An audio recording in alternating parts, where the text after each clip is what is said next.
Hello ਦੋਸਤੋ, welcome ਆ ਤੁਹਾਡੇ ਆਪਣੇ ਚੈਨਲ ਪ੍ਰੀਤ ਐਜੂਕੇਸ਼ਨ 'ਤੇ। ਆਪਾਂ ਅੱਜ ਇਕੋਨਮੀ ਦੇ ਬਾਰੇ ਗੱਲ ਕਰਾਂਗੇ। ਇਕੋਨਮੀ ਦੇ ਜਿੰਨੇ ਇੰਪੋਰਟੈਂਟ ਫੈਕਟਸ ਹੋਣਗੇ ਉਹਨਾਂ ਨੂੰ ਵੀ ਆਪਾਂ ਤੁਹਾਡੇ ਨਾਲ ਕਵਰ ਕਰਵਾਵਾਂਗੇ। ਜਿਵੇਂ ਕਿ ਟੈਲੀਗ੍ਰਾਮ 'ਤੇ ਬੱਚਿਆਂ ਨੇ ਮੈਸੇਜ ਆ ਰਹੇ ਸੀ ਕਿ ਸਰ ਵੀ ਤੁਸੀਂ ਇਕੋਨਮੀ ਦਾ ਜਿਹੜਾ ਸਟੈਟਿਕ ਪੋਰਸ਼ਨ ਆ ਉਹਨੂੰ ਤੁਸੀਂ ਕਵਰ ਕਰਵਾ ਦਿਓ। ਇਹ ਤੋਂ ਪਹਿਲਾਂ ਕੱਲ੍ਹ ਆਪਾਂ ਹਿਸਟਰੀ ਐਂਡ ਪੋਲਿਟੀ ਦੇ ਵਿੱਚੋਂ ਔਰ ਜੀਓਗ੍ਰਾਫੀ ਦੇ ਵਿੱਚੋਂ ਕੁਝ ਕੁ ਫੈਕਟ ਸੀ ਜਿਹੜੇ ਤੁਹਾਡੇ ਨਾਲ ਸ਼ੇਅਰ ਕੀਤੇ ਸੀ। ਜਿਨ੍ਹਾਂ ਨੇ ਉਹ ਵਾਲੀ ਵੀਡੀਓ ਨਹੀਂ ਦੇਖੀ ਤਾਂ ਉਹ ਵੀਡੀਓ ਨੂੰ ਜ਼ਰੂਰ ਦੇਖਿਓ। ਉਹਦਾ ਲਿੰਕ ਤੁਹਾਨੂੰ ਆਈ ਬਟਨ ਦੇ ਵਿੱਚ ਵੀ ਮਿਲ ਜੂਗਾ ਔਰ ਡਿਸਕ੍ਰਿਪਸ਼ਨ ਦੇ ਵਿੱਚ ਵੀ ਪ੍ਰੋਵਾਈਡ ਕਰਵਾਇਆ ਜਾਊਗਾ।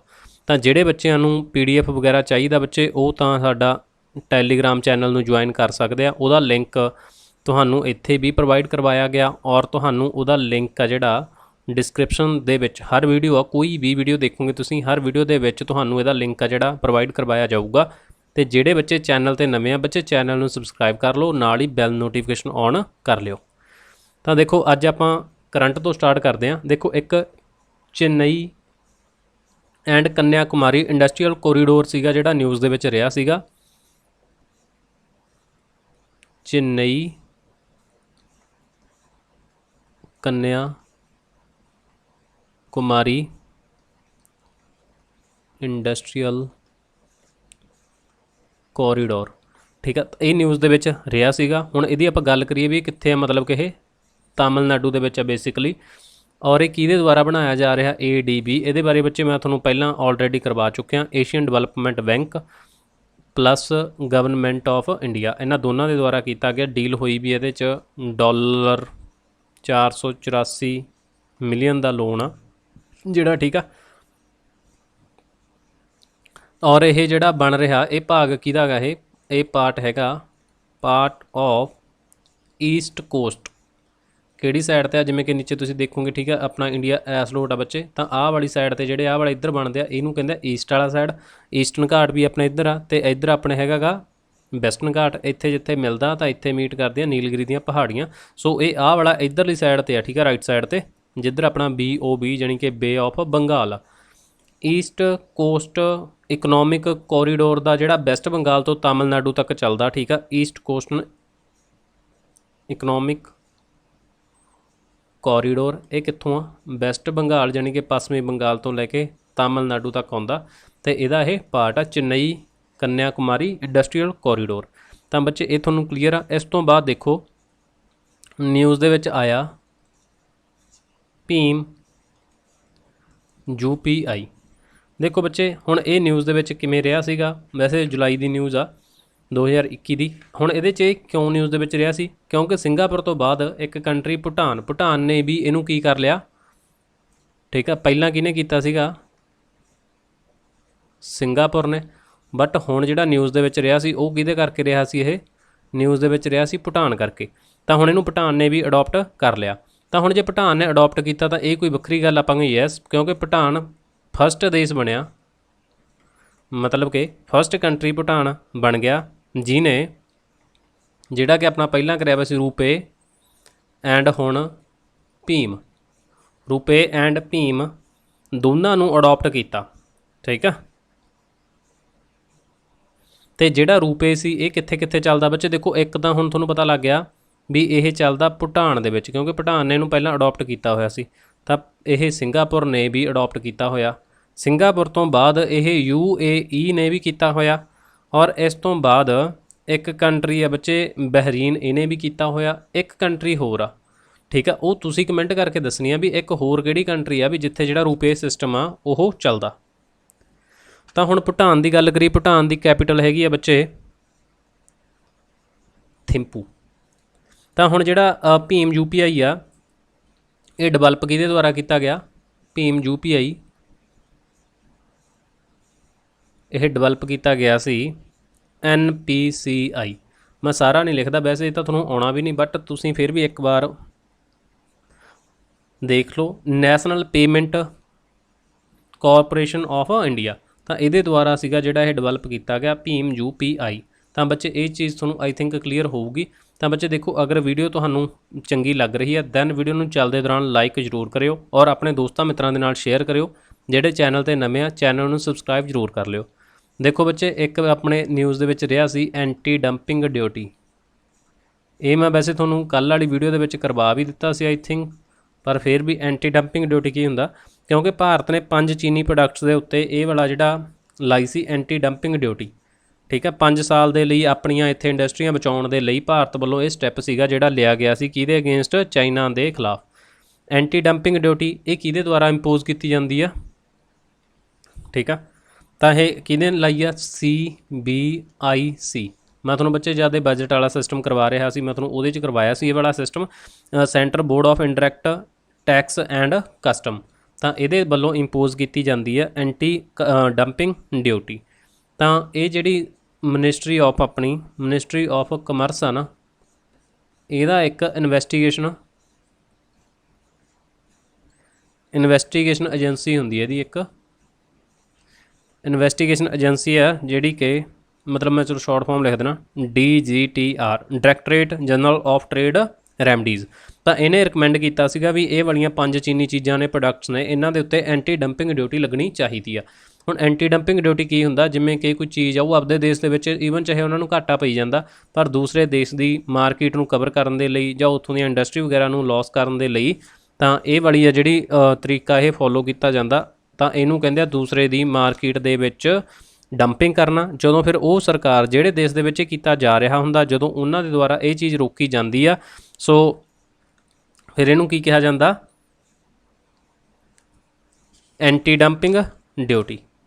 ਤਾਂ ਬੱਚੇ ਇਹ ਚੀਜ਼ ਤੁਹਾਨੂੰ ਆਈ ਥਿੰਕ ਕਲੀਅਰ ਹੋਊਗੀ। ਇਹਦੇ ਨਾਲ ਹੀ CBIC ਅਤੇ ਇਹਦੇ ਨਾਲ ਇੱਕ ਮਿਲਦਾ ਜੁਲਦਾ ਫੈਕਟ ਆਪਾਂ ਹੋਰ ਦੇਖਦੇ ਹਾਂ। ਇੱਥੇ ਬੱਚੇ ਧਿਆਨ ਨਾਲ ਦੇਖਿਓ, ਜਿੱਥੇ ਹਾਈਲਾਈਟ ਕੀਤਾ ਆਪਾਂ CBDT। ਵੈਸੇ ਤਾਂ ਮੈਂ ਤੁਹਾਨੂੰ ਇਹ ਦੱਸ ਹੀ ਦਿੱਤਾ ਸੀ, ਯਾਨੀ ਕਿ central board of direct tax, ਇਹਨੂੰ ਯਾਦ ਰੱਖਣਾ। ਔਰ ਇਹ ਕੀ ਆ, ਸਟੈਚੂਰੀ ਬੋਡੀ ਕਿਹੜੀ ਹੁੰਦੀ ਆ, ਜਿਹੜੀ ਕਿਸੇ ਐਕਟ ਦੇ ਥਰੂ ਬਣਦੀ ਆ। ਇਹ ਸਟੈਚੂਰੀ ਬੋਡੀ ਆ, ਐਕਟ ਜਿਹਦੇ ਅਧੀਨ ਬਣੀ ਆ, ਸੈਂਟਰਲ ਬੋਰਡ ਆਫ ਰੈਵਨਿਊ। ਕਿਹੜੇ ਐਕਟ ਦੇ ਅਧੀਨ ਬਣੀ ਹੋਈ ਆ ਇਹ, central board of revenue act 1963। ਤਾਂ ਬੱਚੇ ਇਹ ਐਕਟ ਦੇ ਅਕੋਰਡਿੰਗਲੀ ਇਹ ਵਾਲਾ ਜਿਹੜਾ ਬਣਿਆ ਹੋਇਆ, ਅਤੇ ਭਾਰਤ ਦੀ ਫਾਈਨੈਂਸ਼ੀਅਲ ਐਕਸ਼ਨ ਟਾਸਕ ਫੋਰਸ ਵੀ ਇਹਨੂੰ ਕਿਹਾ ਜਾਂਦਾ। ਇਹ ਐਡਮਿਨਿਸਟਰ ਕੀਤੀ ਜਾਂਦੀ ਹੈ department of revenue under ministry of finance. ਇਹਨੂੰ ਵੀ ਤੁਸੀਂ ਯਾਦ ਰੱਖਣਾ। ਇਸ ਤੋਂ ਬਾਅਦ ਇੱਕ ਨਿਊਜ਼ ਦੇ ਵਿੱਚ ਰਿਹਾ ਸੀ ਬੱਚੇ, ਕੰਪੀਟੀਸ਼ਨ ਕਮਿਸ਼ਨ ਆਫ ਇੰਡੀਆ। ਕਿਹੜਾ ਰਿਹਾ ਸੀ, ਕੰਪੀਟੀਸ਼ਨ ਕਮਿਸ਼ਨ ਆਫ ਇੰਡੀਆ। ਤਾਂ ਇਹ ਵਾਲਾ ਰਿਹਾ ਸੀ। ਹੁਣ ਬੱਚੇ ਦੇਖੋ, ਇਹ ਇਸਟੈਬਲਿਸ਼ ਕੀਤਾ ਗਿਆ ਸੀ ਜਦੋਂ, ਕਿਹਦੇ ਅਧੀਨ ਕੀਤਾ ਗਿਆ ਸੀ, ਇਹਦਾ ਵੀ ਕੰਪੀਟੀਸ਼ਨ ਐਕਟ ਸੀਗਾ, ਕਿੰਨੇ ਦਾ, 2002 ਦਾ। ਬਸ ਐਕਟ ਦਾ ਸਾਲ ਯਾਦ ਰੱਖਿਓ। ਇਹਦੇ ਨਾਲ ਹੀ ਇਹ ਕਮਿਸ਼ਨ ਸੀਗਾ ਜਿਹੜਾ ਕੰਪੀਟੀਸ਼ਨ ਬਣਾਇਆ ਗਿਆ ਸੀਗਾ, ਕਮਿਸ਼ਨ ਕੰਪੀਟੀਸ਼ਨ ਐਕਟ 2002 ਦੇ ਅਕੋਰਡਿੰਗਲੀ। ਠੀਕ ਆ, ਤਾਂ ਇਹਦੀ ਜਗ੍ਹਾ 'ਤੇ ਪਹਿਲਾਂ ਹੁੰਦਾ ਸੀ ਬੱਚੇ MRTP ਮਤਲਬ ਕਿ MRTP ਐਕਟ ਹੁੰਦਾ ਸੀ, ਜਿਹੜਾ ਕਿ ਇਦੋਂ ਪਹਿਲਾਂ ਹੁੰਦਾ ਸੀਗਾ, ਉਹਨੂੰ ਰਿਪੀਲ ਕਰਤਾ ਸੀ। ਉਹ ਐਕਟ ਸੀਗਾ 1969 ਦਾ। ਉਹ ਤੋਂ ਬਾਅਦ ਇਹ ਫਿਰ 2002 ਦੇ ਵਿੱਚ ਕੰਪੀਟੀਸ਼ਨ ਐਕਟ ਆ ਗਿਆ ਸੀ। ਹੁਣ ਇਹਦੇ 'ਚ ਚੇਅਰਮੈਨ ਪਲੱਸ ਮੈਂਬਰ ਹੁੰਦੇ ਆ, ਅਪੋਇੰਟ ਕਰਦੀ ਆ ਕੇਂਦਰ ਸਰਕਾਰ। ਕਲੀਅਰ। ਬਾਕੀ ਬੱਚੇ ਦੇਖੋ, ਇਹ ਸੀਗੀਆਂ ਜਿੰਨੀਆਂ ਬੇਸਿਕ ਚੀਜ਼ਾਂ, ਇਹ ਤਾਂ ਆਪਾਂ ਕਰੰਟ ਦੀਆਂ 2 ਗੱਲਾਂ ਕੀਤੀਆਂ, ਇਹਦੇ ਬਾਰੇ ਤੁਹਾਨੂੰ ਕੁਛ ਟੌਪਿਕ ਆਈ ਥਿੰਕ ਕਲੀਅਰ ਹੋ ਗਿਆ ਹੋਊਗਾ। ਤਾਂ ਇਸ ਤੋਂ ਬਾਅਦ ਦੇਖੋ ਬੱਚੇ, ਇੱਕ ਰਹੇ ਸੀ ਮੁਨਸਿਪਲ ਬੌਂਡ। ਇਹ ਵੀ ਨਿਊਜ਼ ਦੇ ਵਿੱਚ ਸੀਗੇ। ਤਾਂ ਇਹ ਮਤਲਬ ਕਿ ਜਿਹੜੀਆਂ ਮਿਊਨਸਿਪਲ ਕਮੇਟੀਆਂ ਹੁੰਦੀਆਂ ਨੇ, ਉਹਨਾਂ ਦੇ ਵੱਲੋਂ ਰਿਲੀਜ਼ ਕੀਤੇ ਜਾਂਦੇ ਆ। ਔਰ ਇਹਨਾਂ ਨੂੰ ਜੇ ਗੱਲ ਆਵੇ ਵੀ ਰੈਗੂਲੇਟ ਕਿਹਦੇ ਦੁਆਰਾ ਕੀਤਾ ਜਾਂਦਾ, ਤਾਂ ਰੈਗੂਲੇਟ ਕਰਨ ਵਾਲੀ ਹੁੰਦੀ ਹੈ ਸੇਬੀ। ਤਾਂ ਬੱਚੇ ਸੇਬੀ ਦਾ ਹੈੱਡਕੁਆਟਰ ਕਿੱਥੇ ਆ, ਇਹ ਤੁਸੀਂ ਕਮੈਂਟ ਕਰਕੇ ਦੱਸਿਓ, ਕਿਉਂਕਿ ਮੈਂ ਤੁਹਾਨੂੰ ਆਲਰੇਡੀ ਇਹਦੇ ਬਾਰੇ ਕਰਵਾ ਚੁੱਕਿਆ। ਤਾਂ ਮੈਨੂੰ ਵੀ ਪਤਾ ਲੱਗੇ ਬੱਚੇ ਤੁਸੀਂ ਕਿੱਥੇ ਤੱਕ ਸਟੈਂਡ ਕਰਦੇ ਹੋ। 2-4 ਬੱਚੇ ਨੇ ਬੱਚੇ ਜਿਨ੍ਹਾਂ ਨੇ, ਇੱਕ ਤੁਹਾਨੂੰ ਮੈਂ ਕੁਐਸਚਨ ਪਾਇਆ ਸੀ ਕਮਿਊਨਿਟੀ ਪੋਸਟ ਦੇ ਵਿੱਚ ਕਿ ਫਸਟ ਬੈਟਲ ਆਫ ਤਰਾਇਨ ਕਿੱਥੇ ਹੋਈ ਸੀ। ਤਾਂ ਬੱਚੇ ਉਹਦੇ 'ਚ ਥੋੜ੍ਹੀ ਜਿਹੀ ਗਲਤੀ ਮੈਥੋਂ ਰਹਿ ਗਈ, ਕਿਉਂਕਿ ਮੈਂ ਉਹਦੇ 'ਚ 5ਵੀਂ ਆਪਸ਼ਨ ਐਡ ਨਹੀਂ ਕੀਤੀ, ਨਨ ਆਫ ਦੀਜ਼ ਜਾਂ ਨਨ ਆਫ ਅਬੱਬ। ਤਾਂ ਉਹਦੇ 'ਚ ਤੁਸੀਂ ਜ਼ਿਆਦਾਤਰ ਬੱਚਿਆਂ ਨੇ 1192 ਹੀ ਟਿਕ ਕਰਤਾ, ਪਰ ਉਹਦੇ 'ਚੋਂ 2-3 ਬੱਚੇ ਸੀਗੇ ਜਿਨ੍ਹਾਂ ਨੇ ਕਮੈਂਟ ਕਿਹਾ ਵੀ 1191 ਦੇ ਵਿੱਚ ਫਸਟ ਬੈਟਲ ਆਫ ਤਰਾਇਨ ਹੋਈ ਆ। ਤਾਂ ਬੱਚੇ ਤੁਸੀਂ ਇਹ ਚੀਜ਼ ਨੂੰ ਵੀ ਧਿਆਨ ਦੇ ਵਿੱਚ ਰੱਖਣਾ ਹੁੰਦਾ, ਠੀਕ ਆ। ਹੁਣ ਦੇਖੋ, ਮਿਊਨਸਿਪਲ ਬੌਂਡ ਆ ਜਿਹੜੇ, ਇਹ ਮਿਊਨਸਿਪੈਲਿਟੀਆਂ ਦੁਆਰਾ ਹੀ ਰਿਲੀਜ਼ ਕੀਤੇ ਜਾਂਦੇ ਆ। ਇਹਨੂੰ ਰੈਗੂਲੇਟ ਕਰਨ ਵਾਲੀ ਕੌਣ ਹੁੰਦੀ ਹੈ, SBI। ਔਰ ਇਹ ਸਭ ਤੋਂ ਪਹਿਲਾਂ ਕਿਹਨੇ ਕੀਤੇ ਸੀ 1997 ਦੇ ਵਿੱਚ ਬੰਗਲੁਰੂ ਨੇ ਫਸਟ ਟਾਈਮ ਇਹ ਵਾਲੇ ਸੀਗੇ ਜਿਹੜੇ ਇਸ਼ੂ ਕੀਤੇ ਸੀਗੇ। ਔਰ ਕੇਂਦਰ ਤੇ ਰਾਜ ਸਰਕਾਰ ਦੇ ਟੈਕਸ ਤੋਂ ਇਹ ਮੁਕਤ ਹੁੰਦੇ ਆ। ਕਲੀਅਰ ਆ। ਇਸ ਤੋਂ ਬਾਅਦ ਬੱਚੇ ਦੇਖੋ ਇੱਕ ਆਪਾਂ ਕਰੰਟ ਦਾ ਹੋਰ ਗੱਲ ਕਰਦੇ ਹਾਂ। ਇੱਕ ਹੁੰਦਾ ਬ੍ਰੈਂਟ ਕਰੂਡ ਆਇਲ, ਇੱਕ ਹੈਗਾ ਬੈਸਟ ਟੈਕਸਸ ਇਹ ਵਾਲਾ ਆਇਲ ਆ। ਠੀਕ ਆ। ਤਾਂ ਹੁਣ ਇਹਨਾਂ ਦੇ ਵਿੱਚ ਦੋਨਾਂ ਦੇ ਵਿੱਚ ਫਰਕ ਕੀ ਆ ਬੱਚੇ? ਦੇਖੋ ਜਿਹੜਾ ਤੁਹਾਨੂੰ ਬ੍ਰੈਂਟ ਕਰੂਡ ਆਇਲ ਆ ਇਹ ਮਿਲਦਾ ਆਪਾਂ ਨੂੰ ਨਾਰਥ ਸੀ ਤੋਂ ਲੈ ਕੇ ਸੈਟਲੈਂਡ ਆਈਲੈਂਡ ਤੱਕ ਮਿਲਦਾ, ਇਹਦੇ ਵਿਚਾਲੇ ਮਿਲਦਾ ਸਾਨੂੰ, ਤੇ ਨਾਰਵੇ ਦੇ ਵਿੱਚ ਮਿਲਦਾ। ਠੀਕ ਆ। ਕਿੱਥੇ? ਇਹ ਵਾਲਾ ਬ੍ਰੈਂਟ ਕਰੂਡ ਆਇਲ। ਤੇ ਜਿਹੜਾ ਇਹ ਵਾਲਾ ਆ ਟੈਕਸਸ, ਤੁਹਾਨੂੰ ਪਤਾ ਵੀ USA ਦੀ ਇੱਕ ਸਟੇਟ ਆ, ਇਹ ਸਾਨੂੰ ਮਿਲਦਾ US ਆਇਲ ਫੀਲਡ ਦੇ ਵਿੱਚ। ਠੀਕ ਆ। ਟੈਕਸਸ ਦੇ ਵਿੱਚ ਮਿਲਦਾ ਸਾਨੂੰ। ਤਾਂ ਇਹਨਾਂ ਦੇ ਵਿੱਚੋਂ ਜਿਹੜਾ ਆਪਾਂ ਪਰਚੇਜ਼ ਕਰਦੇ ਹਾਂ ਬੱਚੇ ਉਹ ਆਪਾਂ ਕਰਦੇ ਹਾਂ ਬ੍ਰੈਂਟ ਕਰੂਡ ਆਇਲ ਆ ਜਿਹੜਾ ਸਾਨੂੰ ਨੇੜੇ ਵੀ ਪੈਂਦਾ ਖੈਰ, ਤੇ ਅਸੀਂ ਇਹਨੂੰ ਪਰਚੇਜ਼ ਕਰਦੇ ਹਾਂ OPEC ਕੰਟਰੀਜ਼ ਤੋਂ।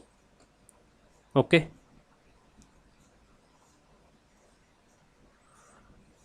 ਔਰ ਬੱਚੇ ਦੇਖੋ ਇੱਕ ਆਪਾਂ ਗੱਲ ਕਰੀ ਸੀ IMF ਦੀ, ਇਹ ਵੀ ਮੈਂ ਤੁਹਾਨੂੰ ਕੱਲ੍ਹ ਪਰਸੋਂ ਇੱਕ ਵੀਡੀਓ ਦੇ ਵਿੱਚ ਕਰਵਾਇਆ ਹੋਇਆ ਸੀ IMF।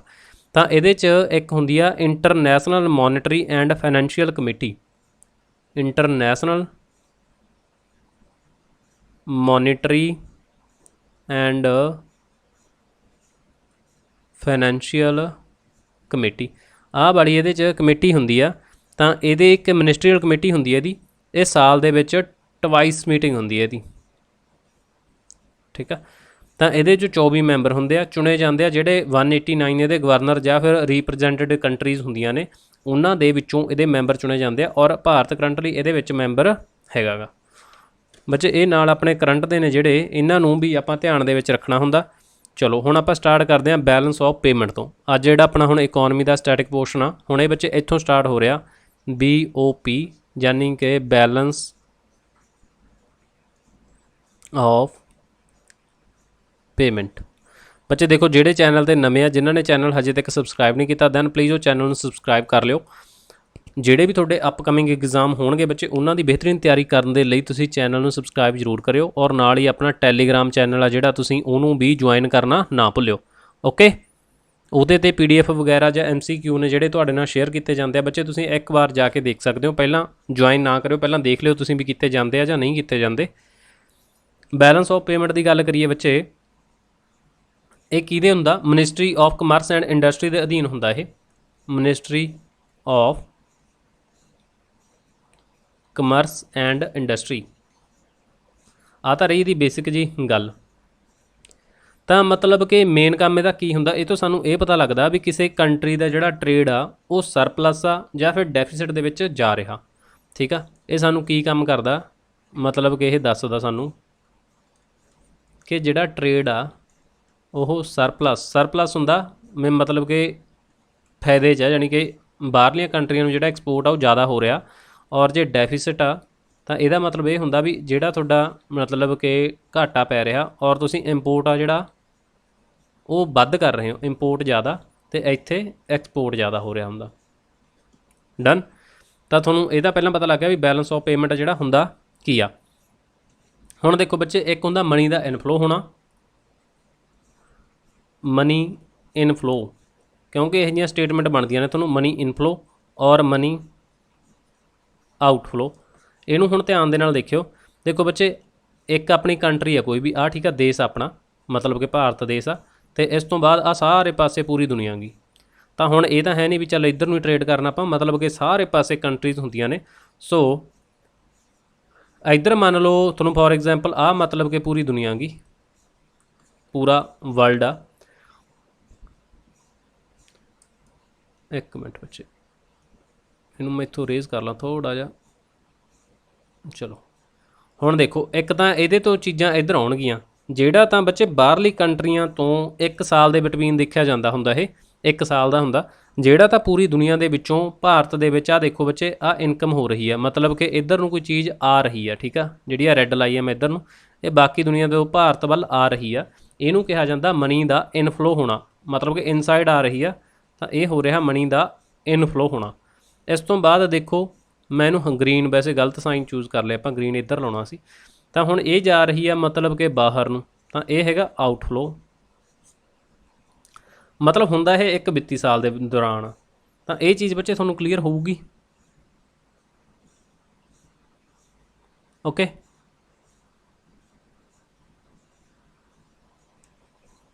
ਹੁਣ ਦੇਖੋ ਬੱਚੇ, ਇਹਦਾ ਬੈਲੈਂਸ ਆਫ ਪੇਮੈਂਟ ਦਾ ਇੱਕ ਓਵਰਵਿਊ ਸੀਗਾ। ਹੁਣ ਆਪਾਂ ਇਹਦੇ ਵਿੱਚੋਂ ਜਿਹੜੇ ਫੈਕਟ ਡਾਇਰੈਕਟਲੀ ਕੁਐਸਚਨ ਬਣਦਾ ਗਾ ਉਹ ਕੀ ਆ, ਕਿਉਂਕਿ ਇਹਦੇ ਵਿੱਚ ਕਈ ਵਾਰ ਤਾਂ ਤੁਹਾਨੂੰ ਆ ਜਾਂਦਾ ਵੀ ਇਹਦੇ 'ਚ ਕੀ ਕੀ ਟਰਾਂਸਫਰ ਹੁੰਦਾ ਗਾ। ਦੇਖੋ ਬੱਚੇ, ਇਹਦੇ 'ਚ 5 ਤਰੀਕੇ ਹੁੰਦੇ ਆ ਇਹਦੇ ਮੁੱਖ ਤੌਰ 'ਤੇ। ਜੇ ਆਪਾਂ ਦੇਖੀਏ, ਇੱਕ ਤਾਂ ਹੁੰਦੇ ਇਹਦੇ 'ਚ ਵਿਜ਼ੀਬਲ, ਦੂਸਰਾ ਇਨਵਿਜ਼ੀਬਲ और यूनिलेटरल, चौथा फॉरेन बोरोइंग्स एंड पंजवां फॉरेन इन्वेस्टमेंट्स। ਹੁਣ ਬੱਚੇ ਮੈਂ ਤੁਹਾਨੂੰ ਇਹਨਾਂ ਦੇ ਬਾਰੇ ਐਕਸਪਲੇਨ ਕਰਦਾ ਥੋੜ੍ਹਾ ਬਸ, ਆਪਾਂ ਜ਼ਿਆਦਾ ਨਹੀਂ ਕਰਨਾ, ਜਿੰਨਾ ਕੁ ਨਾਲ ਤੁਹਾਡਾ ਕੰਮ ਚੱਲ ਜੇ। ਹੁਣ ਦੇਖੋ, ਜਿਹੜੀਆਂ ਵਿਜ਼ੀਬਲ ਚੀਜ਼ਾਂ ਨੇ ਉਹ ਤਾਂ ਤੁਹਾਨੂੰ ਪਤਾ ਵੀ ਸਾਹਮਣੇ ਚਮਕਦੀਆਂ ਹੋਣਗੀਆਂ। ਇਨਵਿਜ਼ੀਬਲ ਚੀਜ਼ਾਂ ਕਿਹੜੀਆਂ ਹੁੰਦੀਆਂ, ਜਿਵੇਂ ਕੋਈ ਸਰਵਿਸ ਆ, ਟੂਰਿਜ਼ਮ ਆ, ਠੀਕ ਆ, ਇਹ ਚੀਜ਼ਾਂ ਹੁੰਦੀਆਂ ਨੇ ਜਿਹੜੀਆਂ ਸਾਨੂੰ ਦਿਖਦੀਆਂ ਨਹੀਂ ਹੈਗੀਆਂ, ਤਾਂ ਉਹ ਵਾਲੀਆਂ ਚੀਜ਼ਾਂ ਹੁੰਦੀਆਂ ਨੇ, ਉਹ ਵੀ ਇਹਦੇ 'ਚ ਆ ਜਾਂਦੀਆਂ ਨੇ। ਅਤੇ ਇਸ ਤੋਂ ਬਾਅਦ ਦੇਖੋ ਬੱਚੇ, ਜਿਹੜਾ ਫੋਰਨ ਆਪਣਾ ਕੀਤਾ ਬੋਰੋ, ਇਹਦੇ 'ਚ ਲੋਨ ਹੁੰਦਾ ਬੇਸਿਕਲੀ, ਜਿਹੜਾ ਅਸੀਂ ਬਾਹਰੋਂ ਲੋਨ ਲੈਂਦੇ ਹਾਂ, ਠੀਕ ਆ। ਤਾਂ ਇਹ ਵਾਲਾ ਹੁੰਦਾ ਪ੍ਰਾਈਵੇਟ ਅਤੇ ਪਬਲਿਕ ਸੈਕਟਰ ਕਿਸੇ ਤੋਂ ਵੀ ਹੋਵੇ, ਮਤਲਬ ਇਹ ਅਸੀਂ ਕਿਹਦੇ 'ਚ ਕਾਊਂਟ ਕਰਦੇ ਹਾਂ, ਚਾਹੇ ਤਾਂ ਇਹ ਪ੍ਰਾਈਵੇਟ ਤੋਂ ਲਿਆ ਕਿਸੇ ਤੋਂ, ਚਾਹੇ ਪਬਲਿਕ ਸੈਕਟਰ ਤੋਂ ਲਿਆ, ਮਤਲਬ ਕਿ ਇਹ ਕਾਊਂਟ ਕਿਹਦੇ 'ਚ ਕਰਦੇ ਹਾਂ, ਆਪਾਂ ਇਹਦੇ 'ਚ ਹੀ ਕਰ ਲੈਂਦੇ ਇਹਨੂੰ। ਹੁਣ ਜਿਹੜੀਆਂ ਤਾਂ ਵਿਦੇਸ਼ੀ ਵਾਲੀਆਂ ਨੇ, ਹੁਣ ਫੋਰਨ ਆਪਾਂ ਕਿਸੇ ਤੋਂ ਕੋਈ ਲੋਨ ਲੈਤਾ ਬੱਚੇ, ਤਾਂ ਉਹ ਲੋਨ ਵੀ ਅਸੀਂ ਮੋੜਾਂਗੇ। ਅਤੇ ਜਿਹੜੀ ਇਨਵੈਸਟਮੈਂਟ ਆ, ਆਹ ਵਾਲੀਆਂ ਜਿਹੜੀਆਂ ਦੋਨੋਂ ਨੇ ਫੋਰਨ ਵਿਦੇਸ਼ੀ ਲੱਗ ਗਈਆਂ, ਇਹ ਆਉਂਦੀਆਂ ਨੇ ਸਾਡੀਆਂ ਕੈਪੀਟਲ ਅਕਾਊਂਟ ਦੇ ਵਿੱਚ। ਬਸ ਬੇਸਿਕਲੀ ਤੁਸੀਂ ਸਮਝਣੀ ਇੱਥੇ ਆਹੀ ਚੀਜ਼ ਆ ਵੀ ਘੁੰਮ ਫਿਰ ਕੇ ਕੈਪੀਟਲ ਅਕਾਊਂਟ ਦੇ ਵਿੱਚ ਕੀ ਆਉਂਦਾ ਤੁਹਾਡਾ, ਔਰ ਇਸ ਤੋਂ ਬਾਅਦ ਕਰੰਟ ਅਕਾਊਂਟ ਦੇ ਵਿੱਚ ਤੁਹਾਡਾ ਕੀ ਆਉਂਦਾ। ਆਹ ਚੀਜ਼ਾਂ ਆਉਂਦੀਆਂ ਨੇ ਤੁਹਾਡੀਆਂ ਕਰੰਟ ਅਕਾਊਂਟ ਦੇ ਵਿੱਚ। ਸਮਝਣ ਵਾਲੀ ਇਹਦੇ 'ਚ ਬਸ ਆਹੀ ਚੀਜ਼ ਇੰਨੀ ਕੁ ਵੀ ਕਰੰਟ ਅਕਾਊਂਟ ਦੇ ਵਿੱਚ ਕੀ ਆ ਅਤੇ ਤੁਹਾਡਾ ਕੈਪੀਟਲ ਅਕਾਊਂਟ ਦੇ ਵਿੱਚ ਕੀ ਆ, ਠੀਕ ਆ।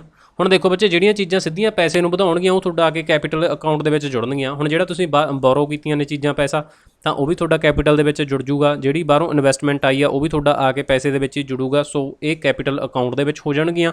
ਇਸ ਤੋਂ ਬਾਅਦ ਜਿਹੜੀਆਂ ਵਿਜ਼ੀਬਲ ਨੇ, ਇਨਵਿਜ਼ੀਬਲ ਨੇ, ਯੂਨੀਲੇਟਰਲ ਨੇ, ਠੀਕ ਹੈ। ਯੂਨੀਲੇਟਰਲ ਉਹ ਹੁੰਦੀਆਂ ਨੇ ਜਿਹੜੇ ਕੋਈ ਗਿਫਟ ਵਗੈਰਾ ਹੁੰਦੇ ਆ, ਬਾਅਦ 'ਚ ਅਸੀਂ ਉਹਨੂੰ ਚੀਜ਼ ਨੂੰ ਮੋੜਨਾ ਨਹੀਂ ਹੁੰਦਾ, ਉਹਨੂੰ ਕਹਿੰਦੇ ਆ ਯੂਨੀਲੇਟਰਲ। ਯੂਨੀ ਮਤਲਬ ਕਿ ਸਿੰਗਲ ਵੇ ਹੀ ਆ, ਠੀਕ ਆ। ਤਾਂ ਬਾਇਲੇਟਰਲ ਕਰਦੇ ਨਾ ਆਪਾਂ, ਇੱਕ ਯੂਨੀਲੇਟਰਲ ਹੁੰਦਾ, ਇੱਕ ਬਾਇਲੇਟਰਲ ਹੁੰਦਾ। ਜਿਹੜਾ ਬਾਇਲੇਟਰਲ ਹੁੰਦਾ ਜਾਂ ਬਾਰਟਰ ਸਿਸਟਮ ਹੁੰਦਾ, ਉਹਦੇ 'ਚ ਚੀਜ਼ ਬਦਲੇ ਆਦਾਨ ਪ੍ਰਦਾਨ ਹੁੰਦਾ, ਬਟ ਯੂਨੀਲੇਟਰਲ ਵਨ ਸਾਈਡਡ ਹੀ ਹੁੰਦਾ। ਤਾਂ ਮਤਲਬ ਇਹਦੇ ਬਦਲੇ 'ਚ ਕੋਈ ਟ੍ਰਾਂਜੈਕਸ਼ਨ ਜਿਹੜੀ ਨਹੀਂ ਹੁੰਦੀ। ਬੱਚੇ ਆਹ ਚੀਜ਼ ਤਾਂ ਤੁਹਾਨੂੰ ਇੰਨੀ ਕੁ ਕਲੀਅਰ ਹੋਊਗੀ।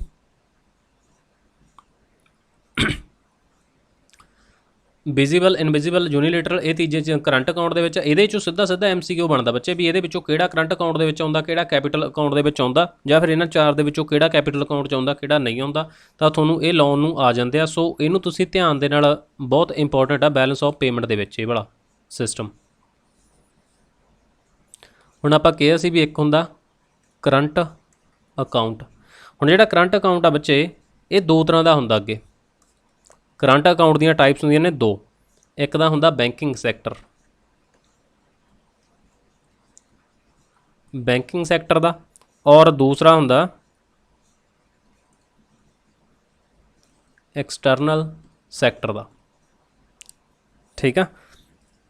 ਹੁਣ ਬੈਂਕ ਵਾਲਾ ਇਹ ਕਿਸੇ ਦੇ ਨਾਂ 'ਤੇ ਹੁੰਦਾ, ਇਹਨੂੰ ਬੈਂਕ ਡਿਪੋਜ਼ਿਟ 'ਤੇ ਵਿਆਜ ਨਹੀਂ ਦਿੰਦਾ। ਜਿਹੜਾ ਕਰੰਟ ਅਕਾਊਂਟ ਹੁੰਦਾ, ਮਤਲਬ ਕਿ ਜੇ ਬੈਂਕ ਆ ਉਹ ਡਿਪੋਜ਼ਿਟ ਕਰਾਉਣ 'ਤੇ ਵਿਆਜ ਨਹੀਂ ਦਿੰਦਾ।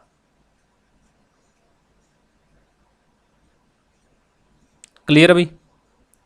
ਇਹੀ ਤਾਂ ਬੱਚੇ ਇਹਦਾ ਆਪਣੇ ਦੂਸਰੇ ਅਕਾਊਂਟ ਦੇ ਵਾਂਗੂ ਹੀ ਆ ਕੰਮ। ਕਰੰਟ ਅਕਾਊਂਟ 'ਤੇ ਤੁਹਾਡਾ ਸੇਵਿੰਗ ਅਕਾਊਂਟ ਹੁੰਦਾ ਜਿਵੇਂ, ਤਾਂ ਇਹ ਚੀਜ਼ ਤਾਂ ਬਸ ਇੱਕ ਸਿੰਪਲ ਆ ਜਿਹੜੀ ਉਹਦੇ ਵਾਂਗੂ ਅਕੋਰਡਿੰਗਲੀ ਚੱਲਦੀ ਆ।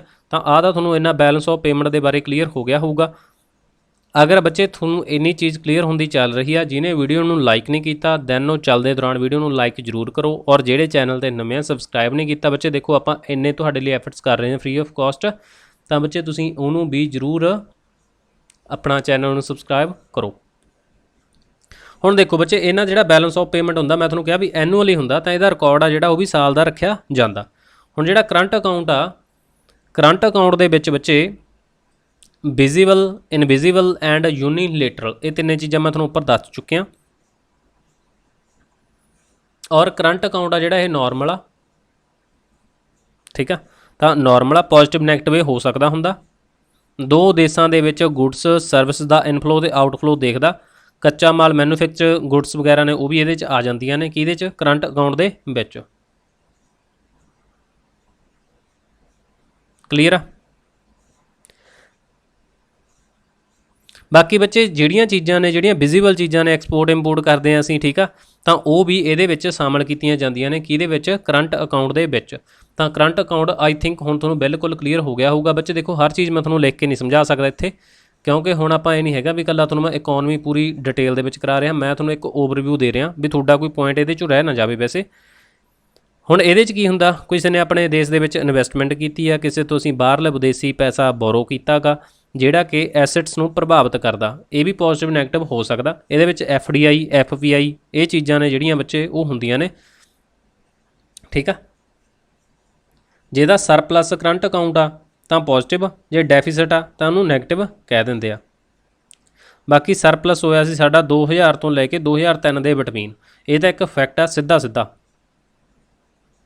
ਓਕੇ, ਜਦੋਂ ਹੁਣ ਅਸੀਂ ਕੈਪੀਟਲ ਅਕਾਊਂਟ ਤੇ ਕਰੰਟ ਅਕਾਊਂਟ, ਮੈਂ ਇੱਥੇ ਲਿਖ ਦਿੰਦਾ ਕੈਪੀਟਲ ਅਕਾਊਂਟ ਇਹਦਾ ਮਤਲਬ, ਔਰ ਇਹਦਾ ਮਤਲਬ ਹੈਗਾ ਕਰੰਟ ਅਕਾਊਂਟ। ਜਦੋਂ ਇਹਨਾਂ ਦੋਨਾਂ ਨੂੰ ਅਸੀਂ ਜੋੜ ਦਿੰਦੇ ਆ ਫਿਰ ਸਾਡੇ ਕੋਲੇ ਬਣ ਜਾਂਦਾ ਬੈਲੈਂਸ ਆਫ ਪੇਮੈਂਟ। ਤਾਂ ਜਾਣੀ ਕਿ ਕਹਿ ਲਓ ਤੁਸੀਂ ਦੋਨਾਂ ਨੂੰ, capital account and current account ਨੂੰ ਜੋੜ ਕੇ ਸਾਡੇ ਕੋਲ ਬੈਲੈਂਸ ਆਫ ਪੇਮੈਂਟ ਆ ਜਿਹੜਾ ਉਹ ਬਣ ਜਾਂਦਾ। ਕਲੀਅਰ ਆ। ਕਰੰਟ ਅਕਾਊਂਟ ਨੂੰ ਬੱਚੇ CAD, ਵੈਸੇ ਤਾਂ ਕਰੰਟ ਅਕਾਊਂਟ ਭਾਰਤ ਦੇ ਵਿੱਚ ਨੈਗੇਟਿਵ ਹੀ ਰਹਿੰਦਾ ਹੁੰਦਾ, ਇਹ ਜ਼ਿਆਦਾਤਰ ਤਾਂ ਆਪਣੇ ਨੈਗੇਟਿਵ ਹੁੰਦਾ, ਕਿਉਂਕਿ ਸਾਡੇ ਇੰਪੋਰਟ ਤਾਂ ਜ਼ਿਆਦਾ ਹੁੰਦਾ ਔਰ ਮਨੀ ਗੋਜ਼ ਟੂ ਅਬਰੋਡ। ਜਦੋਂ ਸਾਡੇ ਅਸੀਂ ਇੰਪੋਰਟ ਕਰਦੇ ਹਾਂ ਚੀਜ਼ਾਂ ਤਾਂ ਫਿਰ ਜਿਹੜੀ ਮਨੀ ਆ ਉਹ ਬਾਹਰਲੀਆਂ ਦੇਸ਼ਾਂ ਨੂੰ ਜਾਂਦੀ ਆ। ਹੁਣ ਤੁਸੀਂ ਕੋਈ ਕਾਰ ਮੰਗਾਉਂਦਾ, ਕੋਈ ਬਾਹਰ ਤੋਂ ਫੋਨ ਮੰਗਾਉਂਦਾ ਹੁੰਦਾ, ਟਰੈਂਡ ਹੀ ਹੋ ਗਿਆ, ਜਿਵੇਂ ਕਿ ਐਪਲ ਦੇ ਫੋਨ ਲੈਣੇ ਆ, ਕੋਈ ਐਪਲ ਦਾ ਪ੍ਰੋਡਕਟ ਲੈਣਾ, ਜਾਂ ਕੋਈ ਹੋਰ ਲਗਜ਼ਰੀ ਗੁੱਡਸ ਨੇ ਜਿਹੜੀਆਂ ਬਾਹਰ ਤੋਂ ਅਸੀਂ ਇੰਪੋਰਟ ਕਰਦੇ ਹਾਂ, ਦੈਨ ਸਾਡਾ ਪੈਸਾ ਬਾਹਰ ਚਲਿਆ ਜਾਂਦਾ। ਤਾਂ ਕਰਕੇ ਇਹ ਨੈਗੇਟਿਵ ਹੀ ਹੁੰਦਾ, ਤਾਂ ਇਹਨੂੰ ਕਹਿੰਦਾ ਕਰੰਟ ਅਕਾਊਂਟ ਡੈਫੀਸਿਟ। ਤੇ ਜਿਹੜਾ ਕੈਪੀਟਲ ਅਕਾਊਂਟ ਹੈ ਇਹ ਪੋਜ਼ਿਟਿਵ ਰਹਿੰਦਾ, ਕਿਉਂਕਿ ਉਧਾਰ ਤਾਂ ਅਸੀਂ ਜ਼ਿਆਦਾ ਲੈਂਦੇ ਹੀ ਲੈਂਦੇ ਆ, ਤਾਂ ਲਾਇਬਿਲਟੀ ਨੇ ਜਿਹੜੀਆਂ ਉਹ ਇਨਕਰੀਜ਼ ਹੁੰਦੀਆਂ ਰਹਿੰਦੀਆਂ ਨੇ। ਤਾਂ ਬੱਚੇ ਬੈਲੈਂਸ ਆਫ ਪੇਮੈਂਟ ਦੇ ਵਿੱਚ ਆਈ ਥਿੰਕ ਤੁਹਾਨੂੰ ਇੰਨੀ ਕੁ ਚੀਜ਼ ਕਲੀਅਰ ਹੋਊਗੀ। ਓਕੇ,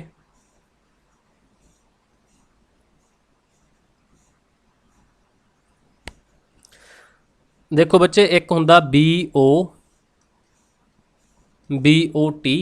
ਇੱਕ ਹੁੰਦਾ BOP। ਆਹ ਤਾਂ ਹੁਣ ਤੁਹਾਨੂੰ ਪਤਾ ਵੀ ਬੈਲੈਂਸ ਆਫ ਪੇਮੈਂਟ ਹੁੰਦਾ, ਅਤੇ ਜਿਹੜਾ ਆਹ ਵਾਲਾ ਇੱਥੇ T ਕਾਹਦੇ ਲਈ ਆ, T ਹੈਗੀ ਆ ਇੱਥੇ ਟਰੇਡ ਦੇ ਲਈ। ਹੁਣ ਇਹਦੇ 'ਚ ਕੀ ਹੁੰਦਾ, ਇਹਦੇ 'ਚ ਸਿਰਫ ਵਿਜ਼ੀਬਲ ਗੁੱਡਸ ਹੁੰਦੀਆਂ ਨੇ, ਅਤੇ ਇਹਦੇ ਵਿੱਚ ਆਪਾਂ ਜਿਹੜੀਆਂ ਪਹਿਲਾਂ ਕਰਕੇ ਹਟੇ ਉਹ 5 ਚੀਜ਼ਾਂ ਹੀ ਆ ਜਾਂਦੀਆਂ ਨੇ, ਜਿਵੇਂ ਕਿ ਵਿਜ਼ੀਬਲ ਹੋ ਗਿਆ, ਯੂਨੀਲੇਟਰਲ ਹੋ ਗਿਆ, ਬੋਰੋਇੰਗ ਹੋ ਗਈਆਂ, ਇਨਵੈਸਟਮੈਂਟ ਹੋ ਗਈਆਂ। ਮਤਲਬ ਕਿ ਕਿਹੜੀ ਚੀਜ਼ ਕਰੰਟ ਦੇ ਕੈਪੀਟਲ 'ਚ ਆ, ਕੱਲੀ ਬੋਰੋ ਤੇ ਇਨਵੈਸਟਮੈਂਟ ਆਪਾਂ ਕਿਹਾ ਸੀ ਵੀ ਉਹ ਕੈਪੀਟਲ 'ਚ ਆ, ਬਾਕੀ ਸਾਰੀਆਂ ਚੀਜ਼ਾਂ ਉਹਦੇ 'ਚ ਆਪਣੀਆਂ ਕਰੰਟ ਦੇ ਵਿੱਚ ਆ ਜਾਂਦੀਆਂ ਨੇ। ਡਨ। ਤਾਂ ਹੁਣ ਇਹਦੇ 'ਚ ਇੰਪੋਰਟ ਐਂਡ ਐਕਸਪੋਰਟ ਇਹ ਵੀ ਆ ਸਕਦੇ ਆ, ਕਾਹਦੇ 'ਚ, ਬੈਲੈਂਸ ਆਫ ਟਰੇਡ, ਯਾਨੀ ਕਿ BOT ਦੇ ਵਿੱਚ।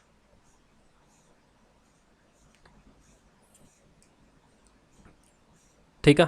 ਹੁਣ ਬੱਚੇ ਦੇਖੋ, ਜਿਹੜੀਆਂ ਆਪਣੇ ਮਤਲਬ ਕਿ ਇੱਕ ਹੋਰ ਇੰਪੋਰਟੈਂਟ ਟਰਮਸ ਨੇ ਉਹਨਾਂ ਦੇ ਬਾਰੇ ਗੱਲ ਕਰਦੇ ਹਾਂ। ਜਿਹੜੀਆਂ ਵਿਦੇਸ਼ੀ ਇਨਵੈਸਟਮੈਂਟ ਆ, ਬਾਹਰ ਤੋਂ ਜਿਹੜਾ ਪੈਸਾ, ਇਨਵੈਸਟਮੈਂਟ ਨੂੰ ਕਹਿੰਦੇ ਆ ਪੈਸਾ ਨਿਵੇਸ਼ ਕਰਨਾ ਕਿਸੇ ਚੀਜ਼ ਦੇ ਵਿੱਚ, ਆਪਾਂ ਕਹਿ ਨਹੀਂ ਦਿੰਦੇ ਪੈਸਾ ਇਨਵੈਸਟ ਕਰਨਾ ਅਸੀਂ, ਤਾਂ ਉਹ ਇਨਵੈਸਟਮੈਂਟਸ ਹੁੰਦੀਆਂ ਨੇ। ਇਹਦੇ 'ਚ ਇੱਕ ਤਾਂ ਹੁੰਦੀ ਆ FDI, ਸਭ ਨੇ ਸੁਣਿਆ ਹੋਊ FDI। ਦੇਖੋ ਬੱਚੇ, ਇਹਦੀ ਫੁੱਲ ਫਾਰਮ ਹੁੰਦੀ ਆ ਫੋਰਨ ਡਾਇਰੈਕਟ ਇਨਵੈਸਟਮੈਂਟ। ਜੇ ਕਿਸੇ ਕੈਪੀਟਲ ਦਾ ਅਬਵ 10% ਆ ਜਿਹੜਾ, ਠੀਕ ਆ, ਕੈਪੀਟਲ ਦਾ ਆ ਰਿਹਾ, ਦੇ ਇਦੋਂ ਬਾਅਦ ਇਹਦੇ ਵਿੱਚ ਕੀ ਮਿਲ ਜਾਂਦੀ ਆ, ਕੰਟਰੋਲਿੰਗ ਪਾਵਰ। ਜੇ FDI ਆ ਤਾਂ ਕੰਟਰੋਲਿੰਗ ਪਾਵਰ ਵੀ ਮਿਲੂਗੀ, ਔਰ ਇਹ ਲੌਂਗ ਟਰਮ ਦੇ ਲਈ ਆ ਜਿਹੜਾ ਲਾਇਆ ਜਾਂਦਾ, ਇਹ ਲੌਂਗ ਟਰਮ ਦੇ ਲਈ ਹੁੰਦੀ ਆ। ਦੇਖੋ ਹੁਣ ਕੀ ਆ, ਹੁਣ ਮੰਨ ਲਓ ਬਾਹਰ ਤੋਂ ਪੈਸਾ ਆ ਰਿਹਾ ਬੱਚੇ, ਹੁਣ ਤੁਹਾਡੀ ਕੰਪਨੀ ਦੇ ਵਿੱਚ ਪੈਸਾ ਲੱਗਣਾ 100 ਰੁਪਈਆ, ਹੁਣ 10% ਤੋਂ ਉੱਪਰ ਯਾਨੀ ਕਿ ਚਾਹੇ 11 ਰੁਪਏ ਆ ਰਹੇ ਆ ਤੁਹਾਨੂੰ, ਉਹ ਕਾਹਦੇ 'ਚ ਸ਼ਾਮਲ ਕੀਤਾ ਜਾਊਗਾ, ਉਹ ਹੋਊਗੀ ਬਾਹਰਲੇ ਦੇਸ਼ ਤੋਂ ਪੈਸਾ ਆਇਆ, ਉਹ ਹੋਊਗਾ FDI ਦੇ ਵਿੱਚ, ਯਾਨੀ ਕਿ ਫੋਰਨ ਡਾਇਰੈਕਟ ਇਨਵੈਸਟਮੈਂਟ ਦੇ ਵਿੱਚ ਹੋਊਗਾ। ਠੀਕ ਆ।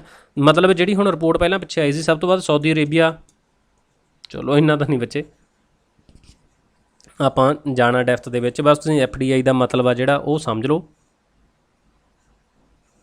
ਠੀਕ ਆ। ਅਤੇ ਜਿਹੜਾ 2020-21 ਦੇ ਅੰਕੜੇ ਸੀਗੇ ਆਪਣੇ, ਉਹਦੇ 'ਚ ਗੁਜਰਾਤ ਦੇ ਵਿੱਚ ਸਭ ਤੋਂ ਜ਼ਿਆਦਾ FDI ਆਈ ਸੀ 37%, ਦੂਸਰੇ ਨੰਬਰ 'ਤੇ ਮਹਾਰਾਸ਼ਟਰ ਦੇ ਵਿੱਚ 27, ਤੀਸਰੇ ਤੇ ਕਰਨਾਟਕ ਦੇ ਵਿੱਚ ਆਈ ਸੀ 13%। ਕੰਪਿਊਟਰ ਸੈਕਟਰ ਦੇ ਵਿੱਚ ਸਭ ਤੋਂ ਜ਼ਿਆਦਾ ਆਈ ਸੀ 44%। ਓਕੇ, ਬਸ ਇੰਨਾ ਕੁ ਫੈਕਟ ਆ ਜਿਹੜਾ ਤੁਸੀਂ FDI ਦੇ ਬਾਰੇ ਇਹਦੇ ਬਾਰੇ ਧਿਆਨ ਰੱਖਣਾ। ਦੇਖੋ ਬੱਚੇ, ਇਹਦੇ ਨਾਲ ਹੀ ਇੱਕ ਟਰਮ ਹੋਰ ਹੁੰਦੀ ਆ ਇੱਧਰਲੀ ਸਾਈਡ ਤੇ, ਦੇਖੋ ਰਾਈਟ ਸਾਈਡ ਤੇ, FPI ਯਾਨੀ ਕਿ ਫੋਰਨ ਪੋਰਟਫੋਲੀਓ ਇਨਵੈਸਟਮੈਂਟ। ਇਹ ਦੋਨੇ ਇੰਪੋਰਟੈਂਟ ਆ, ਕਨਫਿਊਜ਼ ਕਰ ਦਿੰਦੀਆਂ ਨੇ। ਇੱਥੇ ਦੇਖੋ ਬੱਚੇ, ਡਾਇਰੈਕਟ ਆਪਣਾ ਫੋਰਨ ਡਾਇਰੈਕਟ ਇਨਵੈਸਟਮੈਂਟ ਆ, ਇੱਥੇ ਜਿਹੜੀ ਆ ਫੋਰਨ ਤਾਂ ਉਹੀ ਆ, ਇਨਵੈਸਟਮੈਂਟ ਵੀ ਉਹੀ ਆ, ਪਰ ਆ P ਤੇ ਪੋਰਟਫੋਲੀਓ ਸਿਸਟਮ ਆ। ਠੀਕ ਆ, ਤਾਂ ਇਹਦੇ 'ਚ ਕੀ ਆ, ਪੋਰਟਫੋਲੀਓ ਸਿਸਟਮ ਹੁੰਦਾ ਮਤਲਬ 1 ਤੋਂ ਲੈ ਕੇ 10% ਤੱਕ, ਜੇ ਇੰਨੀ ਇਨਵੈਸਟਮੈਂਟ ਆ 1 ਤੋਂ ਲੈ ਕੇ 10% ਤੱਕ ਇਨਵੈਸਟਮੈਂਟ ਹੋ ਰਹੀ ਹੈ, ਦੈਨ ਉਹ ਕਾਹਦੇ 'ਚ ਕਾਊਂਟ ਕੀਤੀ ਜਾਊਗੀ, FPI। ਇੱਥੇ ਆਪਾਂ ਲਿਖਿਆ ਬੱਚੇ 10% ਤੋਂ ਉੱਪਰ, ਜੇ 10% ਤੋਂ ਜ਼ਿਆਦਾ ਗਈ ਦੈਨ ਉਹ ਕਾਹਦੇ 'ਚ ਆਊਗੀ, FDI ਦੇ ਵਿੱਚ ਆਊਗੀ। ਆਈ ਥਿੰਕ ਤੁਹਾਨੂੰ ਮੈਂ ਬੜਾ ਆਸਾਨ ਸ਼ਬਦਾਂ ਦੇ ਵਿੱਚ ਸਮਝਾਉਣ ਦੀ ਕੋਸ਼ਿਸ਼ ਕਰ ਰਿਹਾ, ਤੁਹਾਨੂੰ ਕਲੀਅਰ ਹੋ ਗਿਆ ਹੋਊਗਾ। ਦੇਖੋ ਬੱਚੇ, ਜੇ ਤੁਹਾਡੇ ਮਤਲਬ ਕਿ 10ਵੇਂ ਹਿੱਸੇ ਤੋਂ ਵੀ ਘੱਟ ਸ਼ੇਅਰ ਰਹਿੰਦੇ ਆ, ਕੀ ਤੁਹਾਨੂੰ ਕੰਟਰੋਲਿੰਗ ਪਾਵਰ ਮਿਲੂਗੀ? ਨਹੀਂ, ਤਾਂ ਤੁਹਾਨੂੰ FPI ਦੇ ਵਿੱਚ ਕੰਟਰੋਲਿੰਗ ਪਾਵਰ ਨਹੀਂ ਮਿਲਦੀ, FDI ਦੇ ਵਿੱਚ ਕੰਟਰੋਲਿੰਗ ਪਾਵਰ ਮਿਲਦੀ ਆ। ਔਰ ਜਿਹੜੀ FPI ਹੁੰਦੀ ਆ, ਇਹ ਸ਼ਾਰਟ ਟਰਮ ਹੁੰਦੀ ਆ, FDI ਲੌਂਗ ਟਰਮ ਹੁੰਦੀ ਆ, ਕਿਉਂਕਿ ਉਹਦੇ 'ਚ ਪੈਸਾ ਜ਼ਿਆਦਾ ਇਨਵੈਸਟ ਆ ਜਿਹੜਾ ਉਹ ਕੀਤਾ ਜਾਂਦਾ। ਪਰ ਜਿਹੜੀ FPI ਹੁੰਦੀ ਆ ਬੱਚੇ, ਇਹਨੂੰ ਹੌਟ ਮਨੀ ਵੀ ਕਿਹਾ ਜਾਂਦਾ। ਆ ਤੁਹਾਨੂੰ ਕਈ ਵਾਰ ਆ ਸਕਦਾ ਵੀ ਇਹਨਾਂ ਦੇ ਵਿੱਚੋਂ FPI ਦੇ ਵਿੱਚੋਂ ਤੇ ਇਹਦੇ ਵਿੱਚੋਂ ਹੌਟ ਮਨੀ ਕਿਹਨੂੰ ਕਿਹਾ ਜਾਂਦਾ, ਤਾਂ ਹੌਟ ਮਨੀ ਕਿਹਾ ਜਾਂਦਾ ਕਿਉਂਕਿ ਇਹ ਜਲਦੀ ਹੀ ਜਿਹੜੀ ਆ ਇਹਦੀ ਵੈਲਿਊ ਚੇਂਜ ਹੋ ਜਾਂਦੀ ਹੈ FPI ਦੀ, ਸੋ ਇਹਨੂੰ ਹੌਟ ਮਨੀ ਵੀ ਕਿਹਾ ਜਾਂਦਾ। ਹੁਣ ਇਹਦੇ ਬਾਰੇ ਬੱਚੇ ਦੇਖੋ, ਇੱਕ ਦੋ ਮੈਂ ਤੁਹਾਨੂੰ ਫੈਕਟ ਹੋਰ ਦੱਸ ਦਿੰਦਾ। 2000 ਤੋਂ ਪਹਿਲਾਂ ਕੋਈ ਡੈਫੀਨੇਸ਼ਨ ਆ ਜਿਹੜੀ ਉਹ ਸਾਡੇ ਕੋਲ ਕਲੀਅਰ ਹੈ ਨਹੀਂ ਸੀਗੀ, ਕਾਹਦੇ ਲਈ, ਜਿਹੜੀ ਵਿਦੇਸ਼ ਤੋਂ ਇਨਵੈਸਟਮੈਂਟ ਹੁੰਦੀ ਆ ਇੰਡੀਆ ਦੇ ਵਿੱਚ। ਤਾਂ 2013 ਦੇ ਵਿੱਚ ਇੱਥੇ ਇੱਕ ਕਮੇਟੀ ਬਣੀ ਸੀ, ਕਮੇਟੀ ਦਾ ਫਾਰਮੇਸ਼ਨ ਕੀਤਾ ਗਿਆ ਅਰਵਿੰਦ ਮਾਇਆ ਰਾਮ। ਆਹ ਕਮੇਟੀ ਆ ਸਕਦੀ ਹੈ ਤੁਹਾਨੂੰ। ਕਮੇਟੀਆਂ ਬਹੁਤ ਇੰਪੋਰਟੈਂਟ ਹੁੰਦੀਆਂ ਨੇ ਕਿਉਂਕਿ ਬੱਚੇ ਇਹਦੇ 'ਚੋਂ ਤੁਹਾਨੂੰ ਆ ਜਾਂਦਾ ਵੀ ਕਿਹਦੀ ਰਿਕਮੈਂਡੇਸ਼ਨ 'ਤੇ ਇਹ ਵਾਲੀ ਚੀਜ਼ ਹੋਈ ਆ, ਜਾਂ ਫਿਰ ਇਹਨੂੰ ਮੈਚ ਕਰੋ ਵੀ ਇਹ ਕਮੇਟੀ ਦਾ ਕੰਮ ਕੀ ਸੀਗਾ। ਤਾਂ ਦੇਖੋ, ਜਿਹੜੀ ਅਰਵਿੰਦ ਮਾਇਆ ਰਾਮ ਕਮੇਟੀ ਸੀ, ਇਹ ਕਦੋਂ ਬਣੀ ਆ, 2013 ਦੇ ਵਿੱਚ। ਇਹ ਕਿਹਨੂੰ ਲੈ ਕੇ ਬਣੀ ਆ, ਜਿਹੜੀ ਕਿ ਵਿਦੇਸ਼ ਤੋਂ ਇਨਵੈਸਟਮੈਂਟ ਆ ਰਹੀ ਆ, ਇੱਥੇ ਵਿਦੇਸ਼ ਰਹਿ ਗਿਆ, ਜਿਹੜੀ ਵਿਦੇਸ਼ੀ ਇਨਵੈਸਟਮੈਂਟ ਹੁੰਦੀ ਆ ਉਹਦੇ ਲਈ ਇਹ ਵਾਲੀ ਕਮੇਟੀ ਬਣਵਾਈ ਗਈ ਸੀ। ਤਾਂ ਇਹਨੇ ਕਿਹਾ ਵੀ ਜੇ 10% ਤੱਕ ਆ ਰਿਹਾ ਤਾਂ ਕੈਪੀਟਲ ਅਕਾਊਂਟ ਦਾ ਤਾਂ FPI ਹੋਊਗਾ, ਪਰ ਜੇ ਉਹਦੇ ਕੋਲ ਕੰਟਰੋਲਿੰਗ ਪਾਵਰ ਨਹੀਂ ਹੋਊਗੀ, ਜੇ ਇਸ ਤੋਂ ਉੱਪਰ ਟੱਪ ਗਿਆ 10% ਤੋਂ, ਦੈਨ ਉਹ ਕਾਹਦੇ 'ਚ ਕਾਊਂਟ ਕਰਾਂਗੇ ਅਸੀਂ, FDI ਦੇ ਵਿੱਚ ਅਕਾਊਂਟ ਕਰਾਂਗੇ। ਬਾਕੀ ਹੁਣ ਜੇ ਗੱਲ ਕਰੀਏ FDI ਦੇ ਰੂਟ, ਹੁਣ ਜੇ FDI ਚਲੋ ਆ ਰਹੀ ਆ ਆਪਣੇ ਫੋਰਨ ਡਾਇਰੈਕਟ ਇਨਵੈਸਟਮੈਂਟ ਆ ਰਿਹਾ, ਤਾਂ ਇਹਦੇ ਕਿੰਨੇ ਤਰੀਕੇ ਨੇ ਆਉਣ ਦੇ, ਰੂਟ ਮਤਲਬ ਕਿ ਕਿੰਨੇ ਤਰ੍ਹਾਂ ਦੇ ਰਸਤੇ ਨੇ। ਦੇਖੋ ਬੱਚੇ, ਇਹਦੇ 'ਚ ਇੱਕ ਤਾਂ ਹੁੰਦਾ ਆਟੋਮੈਟਿਕ ਰੂਟ, FDI ਦਾ ਇੱਕ ਆਟੋਮੈਟਿਕ ਰੂਟ ਹੁੰਦਾ, ਔਰ ਦੂਸਰਾ ਗਵਰਨਮੈਂਟ ਰੂਟ ਹੁੰਦਾ। ਠੀਕ ਆ, ਤਾਂ ਹੁਣ ਇਹਦੇ 'ਚ ਕੀ ਹੁੰਦਾ, ਆਟੋਮੈਟਿਕ ਦਾ ਉਹ ਹੁੰਦਾ ਜਿਹਦੇ 'ਚ ਸਾਨੂੰ ਪਰਮਿਸ਼ਨ ਲੈਣੀ ਪੈਂਦੀ ਹੈ ਗਵਰਨਮੈਂਟ ਆਫ ਇੰਡੀਆ ਦੀ, ਆਗਿਆ ਸਾਨੂੰ ਪਰਮਿਸ਼ਨ ਉਹਦੀ ਨਹੀਂ ਲੈਣੀ ਪੈਂਦੀ।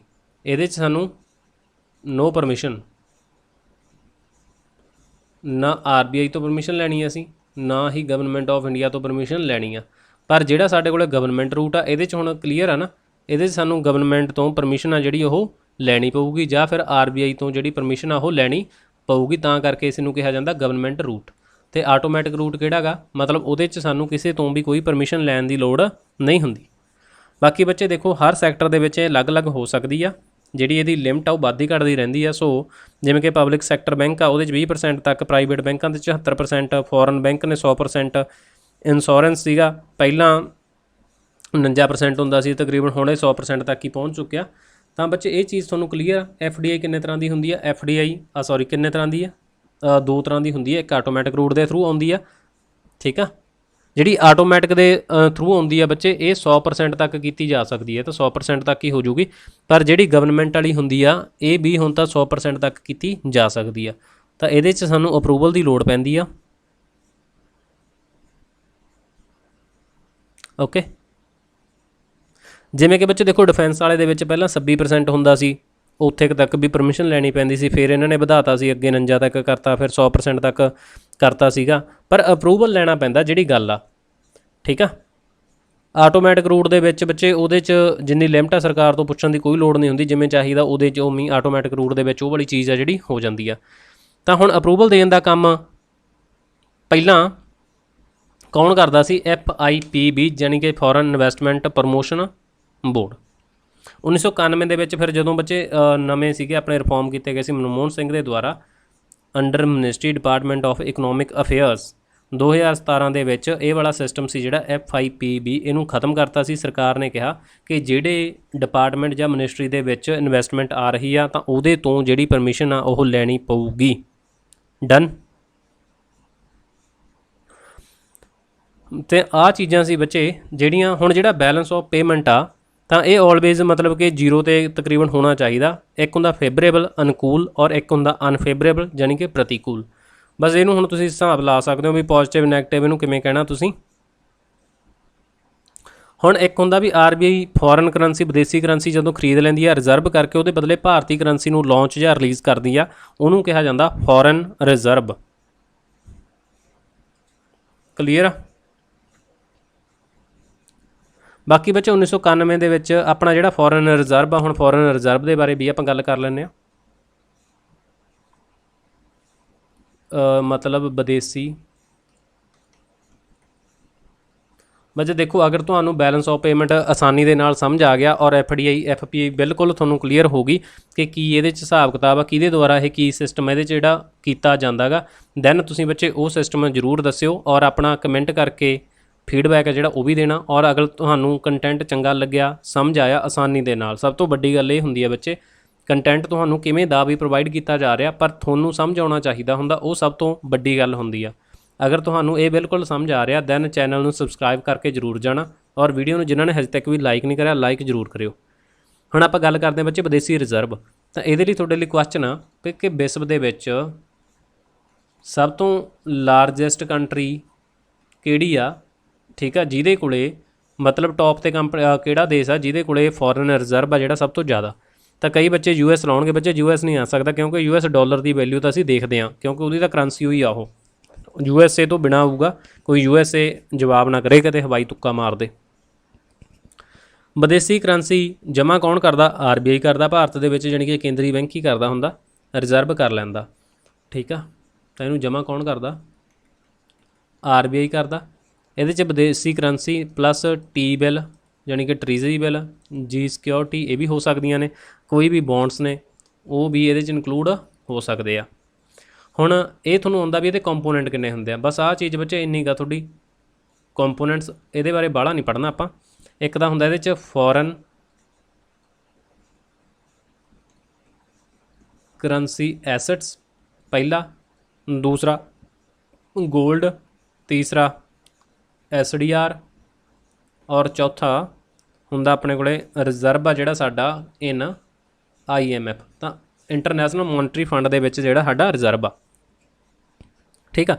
ਤਾਂ ਬੱਚੇ ਜਿਹੜਾ ਫੋਰਨ ਕਰੰਸੀ ਐਸਟ ਆ ਇਹ ਤਾਂ ਸਭ ਤੋਂ ਲਾਰਜੈਸਟ ਕੰਪੋਨੈਂਟ ਹੁੰਦਾ ਫੋਰਨ ਕਰੰਸੀ ਐਸਟਸ ਵਾਲਾ, ਠੀਕ ਆ। ਇਸ ਤੋਂ ਬਾਅਦ ਜਿਹੜਾ ਗੋਲਡ ਆ, ਗੋਲਡ ਤਾਂ ਚਲੋ ਕਲੀਅਰ ਹੈ ਬੱਚੇ ਤੁਹਾਨੂੰ ਗੋਲਡ ਹੀ ਆ। SDR ਦੀ ਫੁੱਲ ਫਾਰਮ ਹੁੰਦੀ ਆ ਸਪੈਸ਼ਲ ਡਰਾਇੰਗ ਰਾਈਟ। ਆ ਇੰਪੋਰਟੈਂਟ ਆ ਥੋੜ੍ਹਾ ਜਿਹਾ ਇਹਦੇ 'ਚੋਂ SDR ਸਪੈਸ਼ਲ ਡਰਾਇੰਗ ਰਾਈਟਸ, ਠੀਕ ਆ। ਔਰ ਇਹਨੂੰ ਬੱਚੇ ਇੱਕ ਹੋਰ ਨਾਮ ਨਾਲ ਵੀ ਜਾਣਿਆ ਜਾਂਦਾ ਪੇਪਰ ਗੋਲਡ, ਕਾਗਜ਼ੀ ਸੋਨਾ। ਇਹ ਕਿਹਨੂੰ ਕਿਹਾ ਜਾਂਦਾ? SDR ਨੂੰ। ਇਹ ਇੰਪੋਰਟੈਂਟ ਫੈਕਟ ਆ ਸਿੱਧਾ ਸਿੱਧਾ, ਠੀਕ ਆ। ਮਤਲਬ ਕਢਵਾ ਸਕਦੇ ਹੁੰਦੇ ਅਸੀਂ ਜਿਹੜਾ ਅਸੀਂ IMF ਦੇ ਵਿੱਚ ਇਨਵੈਸਟ ਕੀਤਾ ਹੁੰਦਾ। ਤਾਂ ਇਹ IMF ਦੀ ਇੱਕ ਆਰਟੀਫਿਸ਼ੀਅਲ ਕਰੰਸੀ ਹੁੰਦੀ ਆ। ਤੁਹਾਨੂੰ ਇਹ ਵੀ ਆ ਸਕਦਾ ਵੀ IMF ਦੀ ਆਰਟੀਫਿਸ਼ੀਅਲ ਕਰੰਸੀ ਕਿਹੜੀ ਆ, ਤਾਂ ਉਹਦੀ ਆਰਟੀਫਿਸ਼ੀਅਲ ਕਰੰਸੀ ਕਿਹੜੀ ਆ ਉਹਨੂੰ ਕਹਿੰਦੇ ਆ ਅਸੀਂ SDR ਜਾਣੀ ਕਿ ਸਪੈਸ਼ਲ ਡਰਾਇੰਗ ਰਾਈਟ, ਔਰ ਉਹਨੂੰ ਪੇਪਰ ਗੋਲਡ ਵੀ ਕਹਿ ਦਿੰਦੇ ਆ। ਰਿਜ਼ਰਵ IMF ਦੇ ਵਿੱਚ ਤੁਹਾਨੂੰ ਪਤਾ ਹੀ ਆ, ਜਾਂ ਫਿਰ ਇਹਦੀ ਜਗ੍ਹਾ 'ਤੇ ਆ ਸਕਦਾ ਤੁਹਾਨੂੰ ਰਿਜ਼ਰਵ ਟ੍ਰੈਂਚ ਪੋਜੀਸ਼ਨ ਜੋ IMF ਦੇ ਵਿੱਚ ਹੁੰਦੀ ਆ। ਕਨਫਿਊਜ਼ ਨਹੀਂ ਹੋਣਾ ਕਿਸੇ ਵੀ ਬੱਚੇ ਨੇ। ਬਾਕੀ ਬੱਚੇ ਜੇ SDR ਦੀ ਵੈਲਿਊ ਦੀ ਗੱਲ ਕਰੀਏ ਅਸੀਂ ਤਾਂ ਇਹਦੀ ਇੱਕ SDR ਬਰਾਬਰ ਹੁੰਦਾ ਵੇਟੇਜ ਆਫ 5 ਕਰੰਸੀ। 5 ਕਰੰਸੀਆਂ ਦੇ ਬਰਾਬਰ ਇੱਕ SDR ਦੀ ਵੈਲਿਊ ਹੁੰਦੀ ਆ। 1 SDR is equal to weightage of 5 currencies, ਠੀਕ ਆ। ਤਾਂ ਹੁਣ ਇਹਦੇ 'ਚ 5 ਕਰੰਸੀਆਂ ਬੱਚੇ ਕਿਹੜੀਆਂ ਕਿਹੜੀਆਂ ਨੇ? ਡਾਲਰ, ਜੇਨ ਜਾਪਾਨ ਦਾ, ਚੀਨ ਦਾ ਯੂਆਨ ਔਰ ਪਾਊਂਡ ਇੰਗਲੈਂਡ ਦਾ, ਠੀਕ ਆ।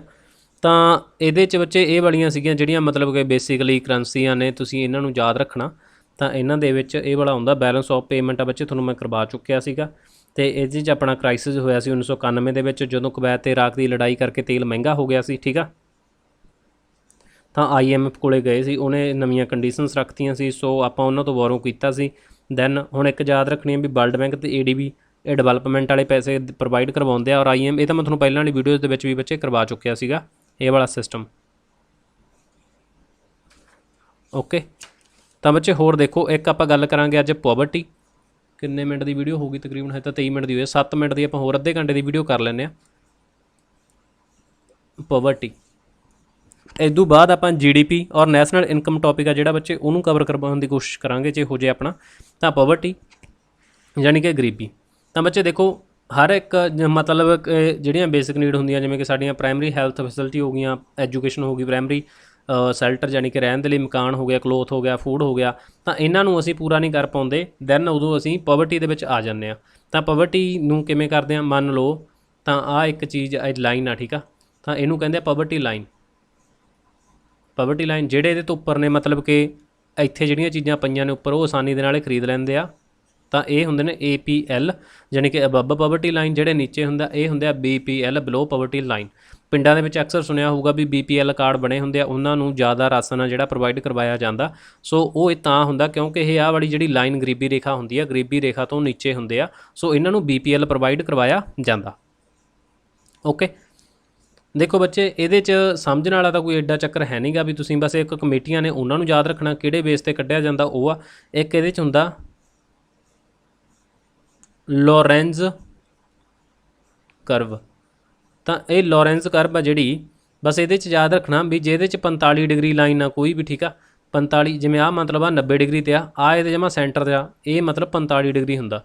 ਤਾਂ ਜੇ ਇਹਦੇ ਉੱਪਰ ਨੀਚੇ ਆ ਬੱਚੇ ਫਿਰ ਇਹਦੇ 'ਚ ਝੋਲ ਹੁੰਦਾ 45 ਡਿਗਰੀ 'ਤੇ, ਇਹ ਬਿਲਕੁਲ ਨੋਰਮਲ ਹੁੰਦੀ ਆ, ਇਕੁਅਲ ਹੁੰਦੀ ਆ, ਜਮਾ ਇਕੁਅਲ ਸ਼ੋਅ ਕਰਦੀ ਆ ਲੋਰੈਂਜ਼ ਕਰਵ। ਤਾਂ 0 ਡਿਗਰੀ 'ਤੇ ਇਹ ਵਾਲੀ ਇਕੁਅਲ ਨਹੀਂ ਹੁੰਦੀ। ਲੋਰੈਂਜ਼ ਕਰਵ ਆ ਜਿਹੜੀ ਇਹ ਕਿੰਨੇ 'ਤੇ ਹੁੰਦੀ ਆ? ਇਕੁਅਲ 45 ਡਿਗਰੀ ਦੇ ਉੱਤੇ ਇਕੁਅਲ ਹੁੰਦੀ ਆ। ਔਰ ਇਹ ਕਿਹਦੇ ਦੁਆਰਾ ਦਿੱਤੀ ਗਈ ਸੀ? 1960 ਦੇ ਵਿੱਚ ਇਹ ਦਿੱਤੀ ਸੀਗੀ ਮੈਕਸ ਲੋਰੈਂਜ਼ ਨੇ। ਤਾਂ ਇਹਦੇ 'ਚ ਕੀ ਹੁੰਦਾ? ਡਿਸਟਰੀਬਿਊਸ਼ਨ ਹੁੰਦਾ ਇਨਕਮ ਕਰਵ ਦਾ, ਮਤਲਬ ਕਿ ਗ੍ਰਾਫ ਦੇ ਅਕੋਰਡਿੰਗਲੀ ਇੰਡੀਕੇਸ਼ਨ ਕਰ ਦਿੰਦੇ ਆ, ਵੈਲਥ ਨੂੰ ਡਿਵਾਈਡ ਕਰ ਦਿੰਦਾ। ਲੋਰੈਂਜ਼ ਕਰਵ ਤੁਹਾਨੂੰ ਆਈ ਥਿੰਕ ਕਲੀਅਰ ਹੋਊਗੀ ਜੇ ਇਹਦੇ ਬਾਰੇ ਤੁਹਾਨੂੰ ਕੋਈ ਫੈਕਟ ਆ ਵੀ ਜਾਂਦਾ। ਇਸ ਤੋਂ ਬਾਅਦ ਬੱਚੇ ਇੱਕ ਹੁੰਦਾ ਗਿਨੀ ਕੋਫੀਸ਼ੀਐਂਟ।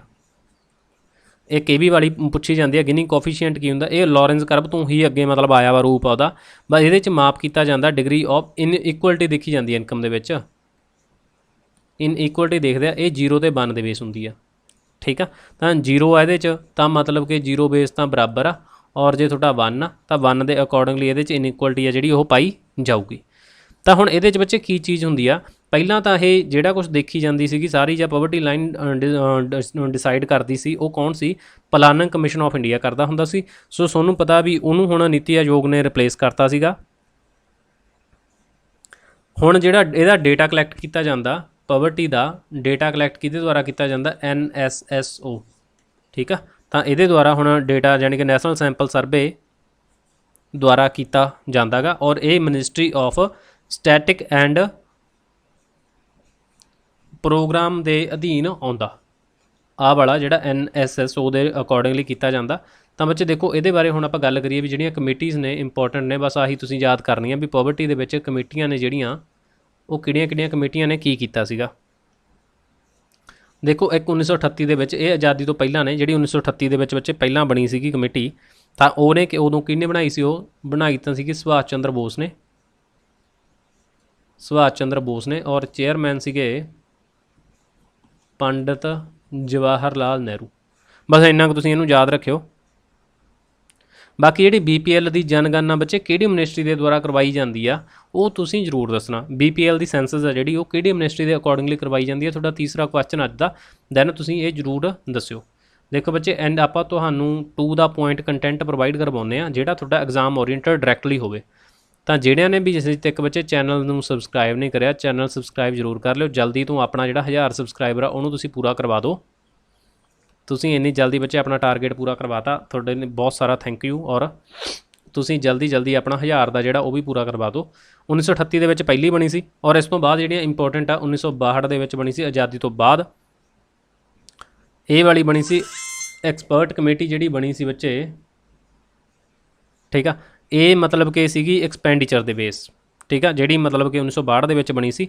ਤਾਂ ਜਾਣੀ ਕਿ ਇਹਦੇ 'ਚ 20 ਤੋਂ 25 ਰੁਪਏ ਐਨੂਅਲੀ ਦੇ ਹਿਸਾਬ ਨਾਲ ਅਕੋਰਡਿੰਗਲੀ ਇਹਨਾਂ ਨੇ ਗੱਲਬਾਤ ਉਦੋਂ ਕੀਤੀ ਸੀ।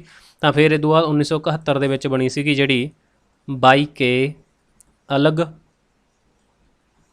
ਕਮੇਟੀ। ਤਾਂ ਆਹ ਵਾਲੀ ਕਮੇਟੀ ਸੀ ਜਿਹੜੀ 22 ਕੇ ਅਲੱਗ ਕਮੇਟੀ ਸੀਗੀ। ਇਹ ਤੋਂ ਪਹਿਲਾਂ ਆਪਣਾ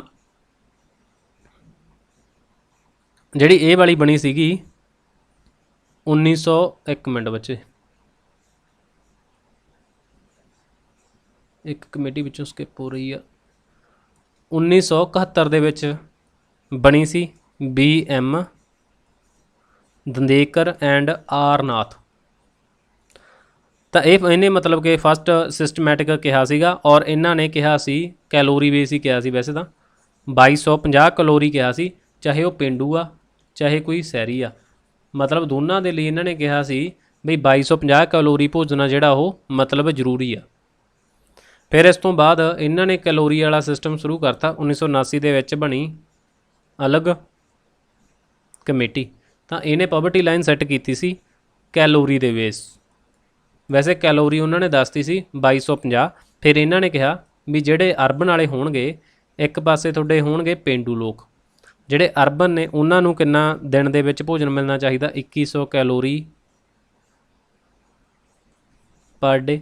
ਪਰ ਜਿਹੜੇ ਪੇਂਡੂ ਆ ਇਹਨਾਂ ਨੂੰ 2400 ਕੈਲੋਰੀ ਪਰ ਡੇ ਮਿਲਣਾ ਚਾਹੀਦਾ। ਹੁਣ ਇਹਦੇ 'ਚ ਕੀ ਚੱਕਰ ਆ, ਕਿਉਂਕਿ ਜਿਹੜੇ ਪਿੰਡਾਂ ਵਾਲੇ ਨੇ ਵੀ ਉਹ ਕਹਿੰਦੇ ਆ ਵੀ ਜਿਹੜਾ ਡਿਫਰੈਂਸ ਆ ਤਾਂ ਪਾਇਆ ਗਿਆ ਕਿਉਂਕਿ ਪਿੰਡਾਂ ਵਾਲੇ ਫਿਜ਼ੀਕਲ ਵਰਕ ਜ਼ਿਆਦਾ ਕਰਦੇ ਆ, ਸੋ ਇਹਨਾਂ ਨੂੰ ਜ਼ਿਆਦਾ ਕੈਲੋਰੀ ਦੀ ਲੋੜ ਹੁੰਦੀ ਆ, ਠੀਕ ਆ। ਇਸ ਤੋਂ ਬਾਅਦ ਬੱਚੇ ਬਣੀ ਸੀ 1993 ਦੇ ਵਿੱਚ DT ਲੱਕੜਵਾਲਾ ਕਮੇਟੀ। ਤਾਂ ਇਹਨੇ ਸਟੇਟ ਵਾਈਜ਼ ਕਿਹਾ ਸੀ। ਬਸ ਇਹਦੇ 'ਚ ਇੰਨਾ ਕੀ ਕਰਨਾ ਬੱਚੇ, ਇੱਕ ਆਜ਼ਾਦੀ ਤੋਂ ਪਹਿਲਾਂ ਆਪਣਾ ਬੰਬੇ ਪਲਾਨ ਵੀ ਆਇਆ ਸੀ, ਉਹਨੇ ਕਿਹਾ ਸੀਗਾ 75 ਰੁਪਏ ਸਾਲਾਨਾ ਬੰਬੇ ਪਲਾਨ। ਇਸ ਤੋਂ ਬਾਅਦ 2009 ਦੇ ਵਿੱਚ ਬਣੀ ਸੀ। ਬਸ ਮੈਂ ਤੁਹਾਨੂੰ ਕਮੇਟੀਆਂ ਹੀ ਦੱਸੂਗਾ ਇਹਦੇ 'ਚ। ਸੁਰੇਸ਼ ਤੈਂਦੂਲਕਰ। ਬੱਚੇ ਦੇਖੋ, ਜੇ ਤਾਂ ਹੁਣ ਮੈਂ ਤੁਹਾਨੂੰ ਇਹ ਮਤਲਬ ਆਪਾਂ ਸਪੈਸ਼ਲ ਟੌਪਿਕ ਹੀ ਪਾਵਰਟੀ ਕਰਨਾ ਹੁੰਦਾ ਤਾਂ ਇਹਨੂੰ ਆਪਾਂ 1-2 ਦਿਨ ਲਾ ਕੇ ਰੀਜ਼ ਦੇ ਨਾਲ ਪੂਰਾ ਡਿਟੇਲ ਦੇ ਵਿੱਚ ਕਰਦੇ ਵੀ ਕਿਹੜੀ ਚੀਜ਼ ਕਿਉਂ ਆ, ਫਿਰ ਇਹ ਕਮੇਟੀ ਨੇ ਰਿਕਮੈਂਡ ਕੀਤਾ, ਅਗਲੀ ਕਮੇਟੀ ਦੀ ਕੀ ਲੋੜ ਪਈ, ਕਿਉਂ ਇੰਪਲੀਮੈਂਟ। ਇਹ ਤਾਂ ਤੁਹਾਨੂੰ ਮੈਂ ਟੂ ਦਾ ਪੁਆਇੰਟ ਗੱਲਾਂ ਦੱਸ ਰਿਹਾ। ਇਹ ਨਾ ਕੋਈ ਬੱਚਾ ਕਹੇ ਕਿ ਸਰ ਸਾਨੂੰ ਇਹ ਤੋਂ ਵੱਧ ਹੁੰਦਾ ਸੀ, ਤੁਸੀਂ ਇੰਨਾ ਕੁ ਕਰਵਾ ਕੇ ਛੱਡਤਾ, ਜਾਂ ਤੁਸੀਂ ਇਹਦੇ ਵਿੱਚੋਂ ਅੱਧੀਆਂ ਚੀਜ਼ਾਂ ਨੇ ਜਿਹੜੀਆਂ ਉਹ ਸਕਿਪ ਕਰਵਾਤੀਆਂ। ਤਾਂ ਬੱਚੇ ਕੁਛ ਤੁਹਾਨੂੰ ਸਕਿਪ ਨਹੀਂ ਕਰਵਾਇਆ ਜਾ ਰਿਹਾ। ਤਾਂ ਇਹਦੇ 'ਚ ਬਸ ਇੰਨਾ ਕੁ ਵੀ ਤੁਹਾਨੂੰ ਮੈਂ ਟੂ ਦਾ ਪੁਆਇੰਟ ਕਰਵਾ ਰਿਹਾ ਵੀ ਇੰਨੀ ਕੁ ਚੀਜ਼ ਤੁਹਾਨੂੰ ਕਲੀਅਰ ਹੋ ਜੇ। ਤਾਂ ਇਹ ਵਾਲੀ ਵੀ ਐਕਸਪੈਂਡੀਚਰ ਬੇਸ ਸੀਗੀ। ਐਕਸਪੈਂਡੀਚਰ ਹੁੰਦਾ ਖਰਚ ਤੁਹਾਡਾ, ਤਾਂ ਇਹ ਖਰਚ ਦੇ ਅਕੋਰਡਿੰਗਲੀ ਇਹ ਵਾਲੀ ਸੀਗੀ। ਤਾਂ ਬੱਚੇ ਦੇਖੋ ਇਹਦੇ 'ਚ ਪਰਚੇਜ਼ਿੰਗ ਆਪਣਾ ਹੁੰਦਾ ਨਾ PPP, ਪਰਚੇਜ਼ਿੰਗ ਪਾਵਰ ਪੈਰਿਟੀ ਹੁੰਦੀ ਆ। ਇਹ ਕਹਿੰਦੇ ਸੀ ਵੀ ਜਿਹੜੇ ਅਰਬਨ ਲੋਕ ਨੇ, ਜਿਹੜੇ ਸ਼ਹਿਰੀ ਲੋਕ ਨੇ, ਠੀਕ ਆ, ਤਾਂ ਉਹ 33 ਰੁਪਏ ਦਿਨ ਦੇ, ਔਰ ਜਿਹੜੇ ਪੇਂਡੂ ਲੋਕ ਨੇ 27 ਰੁਪਏ ਦਿਨ ਦੇ। ਰੁਪਈਏ ਇੱਧਰ ਵੱਧ ਨੇ, ਕੈਲੋਰੀ ਪਿੰਡਾਂ ਵਾਲਿਆਂ ਵੱਧ ਹੁੰਦੀ ਆ ਕਿਉਂਕਿ ਉਹਨਾਂ ਦਾ ਖਰਚਾ ਜ਼ਿਆਦਾ ਹੁੰਦਾ। ਬੱਚੇ ਬਸ ਤੁਸੀਂ ਇੰਨਾ ਕੁ ਦੇਖਣਾ ਸੀ ਇਹਦੇ ਨਾਲ। ਅਤੇ ਜਿਹੜੇ ਇੰਨੇ ਕੁ ਕਮਾਉਂਦੇ ਆ ਤਾਂ ਉਹ APL 'ਚ ਆ ਜਾਣਗੇ, ਉੱਪਰਲੇ ਅਬਵ ਪਾਵਰਟੀ ਲਾਈਨ ਦੇ ਵਿੱਚ ਆ ਜਾਣਗੇ।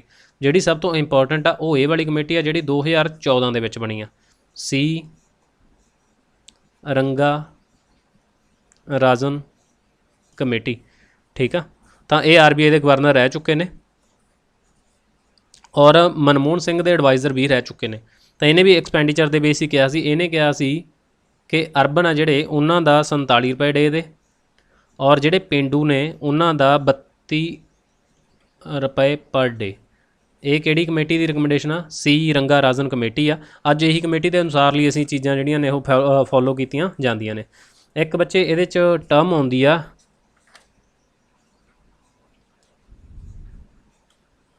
Poverty ratio.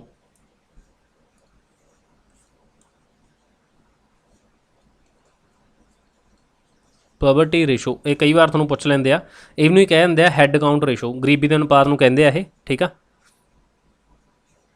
ਇੱਕ ਹੁੰਦਾ ਪਾਵਰਟੀ ਲਾਈਨ ਬਾਸਕਟ।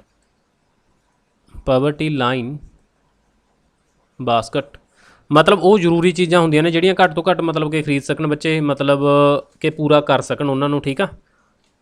ਤਾਂ ਇੱਕ 2009 ਦੇ ਵਿੱਚ ਬਣੀ ਸੀ NC ਸਕਸੇਨਾ ਕਮੇਟੀ ਪੇਂਡੂ ਲੋਕਾਂ ਦੇ ਲਈ। ਤੇ 2010 ਦੇ ਵਿੱਚ ਬਣੀ ਸੀ SD ਹਸੀਮ ਕਮੇਟੀ, ਇਹ ਸ਼ਹਿਰੀ ਲੋਕਾਂ ਲਈ। ਬਸ ਇਹ ਬੱਚੇ ਇੱਕ ਇੰਨੀਆਂ ਇੰਪੋਰਟੈਂਟ ਨਹੀਂ ਹੈਗੀਆਂ, ਸੋ ਆਪਾਂ ਇਹਨਾਂ ਨੂੰ ਅੱਗੇ ਨਹੀਂ ਕੀਤਾ। ਤਾਂ ਇਹਦੇ 'ਚ ਬਸ ਇੰਨਾ ਕੁ ਚੀਜ਼ ਧਿਆਨ 'ਚ ਰੱਖਣੀ ਸੀ। ਇਸ ਤੋਂ ਬਾਅਦ ਜਿਹੜੀ ਵਰਲਡ ਬੈਂਕ ਆ, ਵੀ ਵਰਲਡ ਬੈਂਕ ਕੀ ਕਹਿੰਦੀ ਆ ਗਰੀਬੀ ਦੇ ਲਈ, ਇੱਥੇ ਵੈਸਟ ਬੰਗਾਲ ਨਹੀਂ ਹੈਗਾ, ਵਰਲਡ ਬੈਂਕ ਆ। ਉਹਨੇ ਐਕਸਪੈਂਡੀਚਰ ਦੇ ਬੇਸ ਉਹ ਕਿਹਾ ਵੀ ਉਹ ਪੂਅਰ ਆ, ਜਿਹਦਾ ਮਤਲਬ ਕਿ $1.90 ਦੇ ਅਕੋਰਡਿੰਗਲੀ ਇੰਨਾ ਕੁ ਰਹਿੰਦਾ, ਠੀਕ ਹੈ, ਇਹ ਤੋਂ ਥੱਲੇ ਆ। ਔਰ ਜੇ ਉਹ ਮਤਲਬ ਇਦੋਂ ਵੀ ਡਾਊਨ ਆ, ਉਹ ਤਾਂ ਮਤਲਬ ਕਿ ਜ਼ਿਆਦਾ ਹੀ ਗਰੀਬ ਆ। ਅਤੇ ਇਸ ਤੋਂ ਬਾਅਦ ਜਿਹੜਾ ADB ਆ, ਆਸੀਅਨ ਡਿਵੈਲਪਮੈਂਟ ਬੈਂਕ, ਇਹ ਨੇ ਕਿਹਾ $1.51 ਇੱਥੇ ਲਿਖ ਦੇਣਾ ਮੈਂ, $1.51 ਤੋਂ ਡੇ ਤੋਂ ਥੱਲੇ ਆ ਤਾਂ ਉਹ ਗਰੀਬ ਆ। ਓਕੇ,